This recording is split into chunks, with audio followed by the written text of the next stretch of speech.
Podcast నచ్చితే like చేయండి, share చేయండి, సబ్స్క్రైబ్ చేయండి, ఫాలో మరి అవ్వండి. మరి క్రకచుడు మొసలి కదా, బలవర్ధనుడు కోతి. బలవర్ధనుడు పేరుకే గాని బలహీనుడు ఆయనే, ఆ కోతి బలహీనుడు. క్రకచుడు ఏం ప్లాన్ చేసిండు, వాళ్ళ వైఫ్ దగ్గర తీసుకెళ్లి మంచిగా కోతి గుండెకాయ తిందామా అనుకున్నారు. కానీ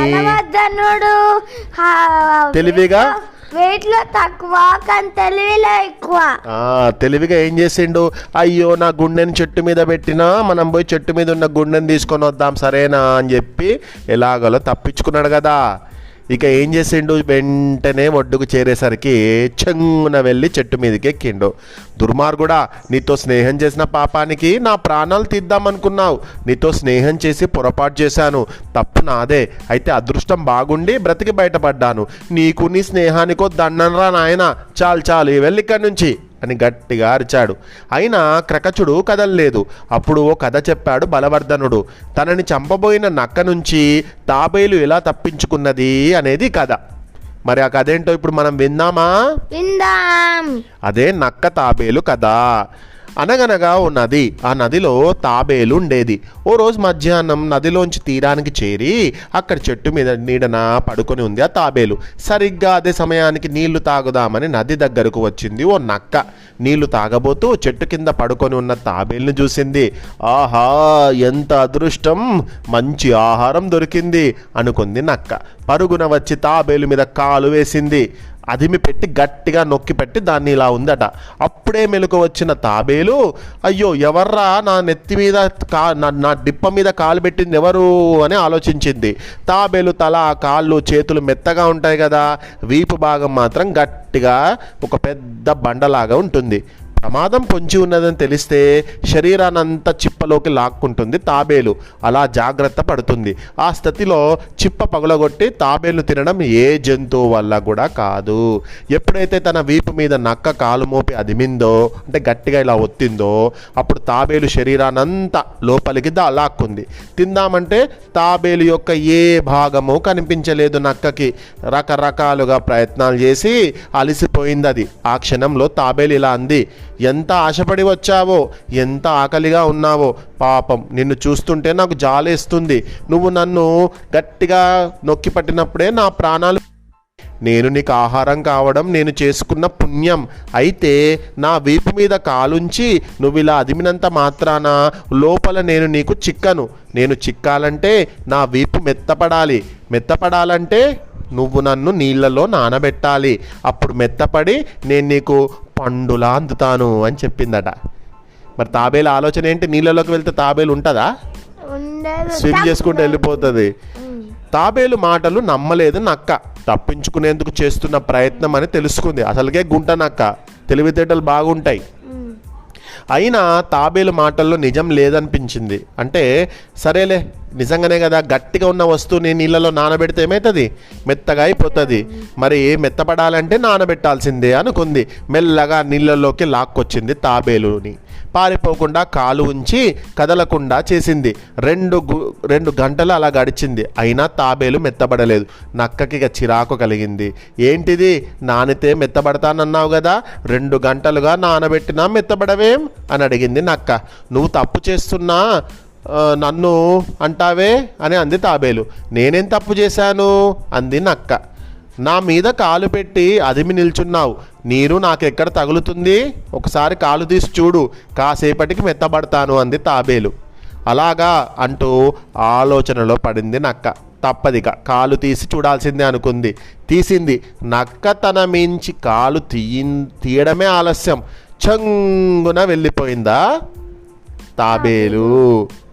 అయితే వెళ్తూ ఏమందట, ఏ పనైనా చక్కబెట్టాలంటే ముందు మోసం చేయడం తెలుసుకోవాలి. బ్రాహ్మణుని దగ్గర నుంచి ఆ మేకను దొంగలించడం పెద్ద సమస్య కాదు, తేలిగ్గా దొంగలించవచ్చు అనేటువంటి ఒక కథ ఉంది కదా. ఆ కథ ఏంటో ఇక కథలు చెప్పడము. ఆ ముసలి కోతి ఉంది కదా, ఎలా దొంగతనం చేయాలి అని ఆలోచన చేస్తుంది. ముసలి కోత కాదు, ముసలి దొంగ. ముసలి దొంగనా ముసలి కోత? ముసలి దొంగ. రైట్ రా, నువ్వు బాగానే స్టోరీ వింటున్నావు. ముసలి దొంగ అసలైన స్టోరీలోకి వచ్చినాం మనం. ఇక అలా తన ప్రాణాన్ని కాపాడుకుంది తాబేలు అనే కథలు చెప్పడం ముగించాడు ఆ ముసలి దొంగ. ఏ పనైనా చక్కబెట్టాలంటే ముందు మోసం చేయడం తెలుసుకోవాలి. బ్రాహ్మణుని దగ్గర నుంచి ఆ మేకను దొంగలించిన పెద్ద సమస్య కాదు, తేలిగ్గా దొంగలించవచ్చు. అయితే మీరంతా నాకు చిన్న సహాయం చెయ్యాలి అన్నాడు. అంతలోనే మళ్ళీ చెప్పు, ఏం చేయమంటావు అని అడిగారు మిగతా దొంగలు. ఏం లేదు, మీరంతా ఆ బ్రాహ్మణుడు వెళ్ళే దారిలో అక్కడక్కడ దాచుకొని ఉండండి. ఆ బ్రాహ్మణుడు మీ దగ్గరికి రాగానే అతన్ని ఒకటి అడగండి. ఏమడగమంటావు? ఏంటయ్యా ఇది, నల్ల కుక్క పిల్లనేంటి అలా తాడుకో కట్టి పట్టుకొని లాగేస్తున్నావేంటి అని చెప్పి అడగండి. అప్పుడు ముసలివాడు చెప్పినటువంటి ఆ ముసలి దొంగ చెప్పినటువంటి ఆలోచన వీళ్ళకి అర్థం కాలే. అలా అడిగితే ఏమవుతుంది అని అడిగారు మిగతా దొంగలు. నేను చెప్పినట్టు చేయండి. అది మేక అని మనందరికీ తెలుసు, కానీ ఆ బ్రాహ్మణుని మనం కన్ఫ్యూజ్ చేద్దాం. నల్ల కుక్కను తీసుకొని వెళ్తున్నావు అని అంటే ఆ ముసలివాడు చెప్పినటువంటి ఐడియా మీ బ్రాహ్మణుని మోసం చేయడమే కదా. మరి ఏం చేయాలి, అలా చెప్పమంటున్నాడు ఏంటి ముసలి దొంగ అని అందరూ అనుకుంటూ ఉన్నారు అన్నట్టు. సరేలే, ఇంకా ఇతను చెప్పినట్టే చేద్దాము, ఇతను మనకంటే ఎక్కువ ఎక్స్పీరియన్స్ ఉంది కదా ఈ ముసలి దొంగకి అనుకున్నారు. సరే అన్నారు దొంగలు. ముసలి దొంగ చెప్పినట్టుగానే అక్కడక్కడ బ్రాహ్మణుడు వచ్చే దారిలో నిల్చున్నారు.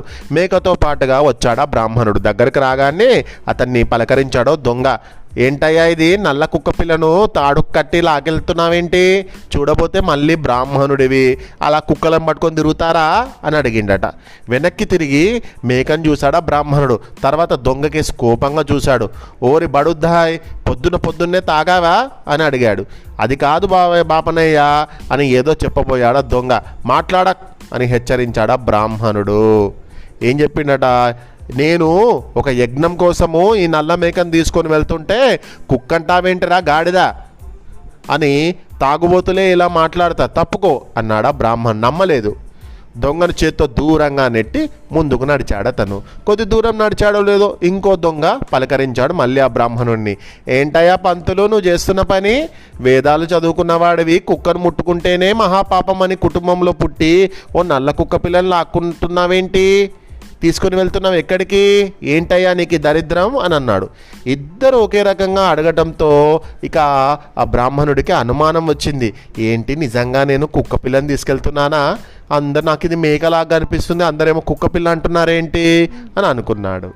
అనుకొని అరే నాయన, ఇది కుక్క పిల్ల కాదురా, ఇది మేక పిల్లరా, మేక అని వెళ్ళిపోయాడు. మళ్ళీ కొంచెం దూరం వెళ్ళాడో లేదో ఇంకొకడు ఎదురయ్యాడు. చీచి, నల్ల కుక్క పిల్లను తీసుకుని వెళ్తున్నావేంటయ్యా నువ్వు? ఎవరైనా చూస్తారన్న భయం కూడా లేకుండా నువ్వేం చేస్తున్నావు అసలుకు అని అడిగాడు. ఒకరు కాదు, ఇద్దరు కాదు, ముగ్గురు అడిగేసరికి ఇక బ్రాహ్మణుడికి అనుమానం వచ్చింది. వెనక్కి తిరిగి చూశాడు.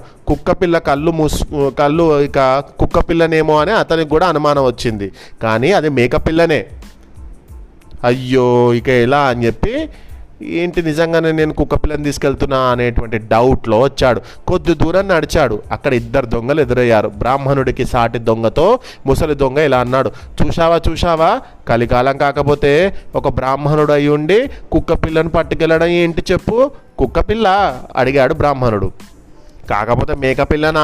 నిన్ను నీ నామాయకత్వం చూసి సంతలో ఎవడో నీకు ఒక టోకరా వేశాడు. నల్ల కుక్క పిల్లని నీకు ఇచ్చి మేకపిల్ల అని చెప్పి అమ్మేశాడు అని నవ్వుకున్నారు. ఇక వెనక్కి తిరిగి చూశాడు బ్రాహ్మణుడు. కుక్కపిల్లే, అవును ఇది కుక్కపిల్లే అనుకొని అక్కడే విడిచిపెట్టి వెళ్ళిపోయాడు. చీచి అని అక్కడ మేకపిల్లను వదిలేశాడు. దగ్గరలో ఉన్న చెరువులో స్నానం చేసి నేను ఎంత తప్పు పని చేశాను, అనవసరంగా కుక్కపిల్లని తీసుకొని వచ్చాను అంత దూరం నుండి అనుకొని ఇక వెళ్ళిపోయాడు. ఇక వెళ్ళిపోతున్నటువంటి ఆ బ్రాహ్మణుని చూసి అందరు దొంగలంతా నవ్వుకున్నారు. తర్వాత మేకపిల్లని తీసుకొని ఎంచక్కా వండుకొని తినేశారు అని ముగించాడు మేఘవర్ణుడు. అంటే ఒకళ్ళను మనము కొట్టి చంపి మనం వాళ్ళను చేయాల్సిన అవసరం లేదు, మోసం చేసి కూడా చేయొచ్చు అనేటువంటిది ఈ కథను ఎందుకు చెప్తున్నాడు మేఘవర్ణుడు అంటే, మనం మళ్ళీ యుద్ధం చేయాల్సిన అవసరం లేదు. యుద్ధం చేయడానికి ఎవరైనా వస్తే వాళ్ళను మోసం చేసి కూడా గెలవచ్చు, మనం మోసం చేసేగా గెలిచాము అని చెప్తున్నాడు అన్నట్టు. మనల్ని నమ్మిన వాళ్ళను అమాయకుల్నే చేసి మనం మోసం చేయొచ్చు. నేను అలాగే చేశాను. నన్ను నమ్మిన హిరణ్యగర్భుణ్ణి నేను మోసం చేశాను. మోసం చేసి మనం గెలుపొందాం. లేకపోతే అంత బలవంతుడు, అంత సమర్థుడైనటువంటి హిరణ్యగర్భుణ్ణి మనం గెలిచే వాళ్ళమా? అమ్మో, మన వల్ల కాదు. అతని మంత్రి సర్వజ్ఞుడు కూడా చాలా గొప్పవాడు, రాజుకు తగిన మంత్రి అన్నాడు మేఘవర్ణుడు. మళ్ళీ శత్రువు దగ్గర కాసేపే మనం ఉండగలం, ఎక్కువసేపు ఉండలేం. ఎక్కువసేపు ఉండడం ఎవరి వల్ల కాదు. అలాంటిది నువ్వు రోజులకి రోజులే ఉండగలిగావు. అక్కడ ఎలా ఉండగలిగావు? మేఘవర్ణుణ్ణి అడిగాడు చిత్రవర్ణుడు. అవసరం మహారాజా. ఎలాంటి పనిని చేయాలని మనం అనుకున్నా కూడా ఎన్ని కష్టాలు వచ్చినా శత్రువుని నెత్తిన పెట్టుకొని మోసి తీరాలి. పని అయిన తర్వాత అంటారా శత్రువుని వదిలేద్దామా, చంపుదామా అన్నది మన ఇష్టం. దీనికి సంబంధించి ఒక కథ ఉంది. దాన్నే పాము కప్పల కథ. వింటానంటే చెబుతాను అన్నాడు మేఘవర్ణుడు. భలే వాడివి, ఎందుకు వినం, చెప్పు అన్నాడు చిత్రవర్ణుడు. ఇలా చెప్పాడు మేఘవర్ణుడు. మరి మేఘవర్ణుడు చెప్పినటువంటి ఆ కథ, కప్పలు పాముల కథ నెక్స్ట్ పాడ్కాస్ట్లో విందామా? విందాం. శుభరాత్రి.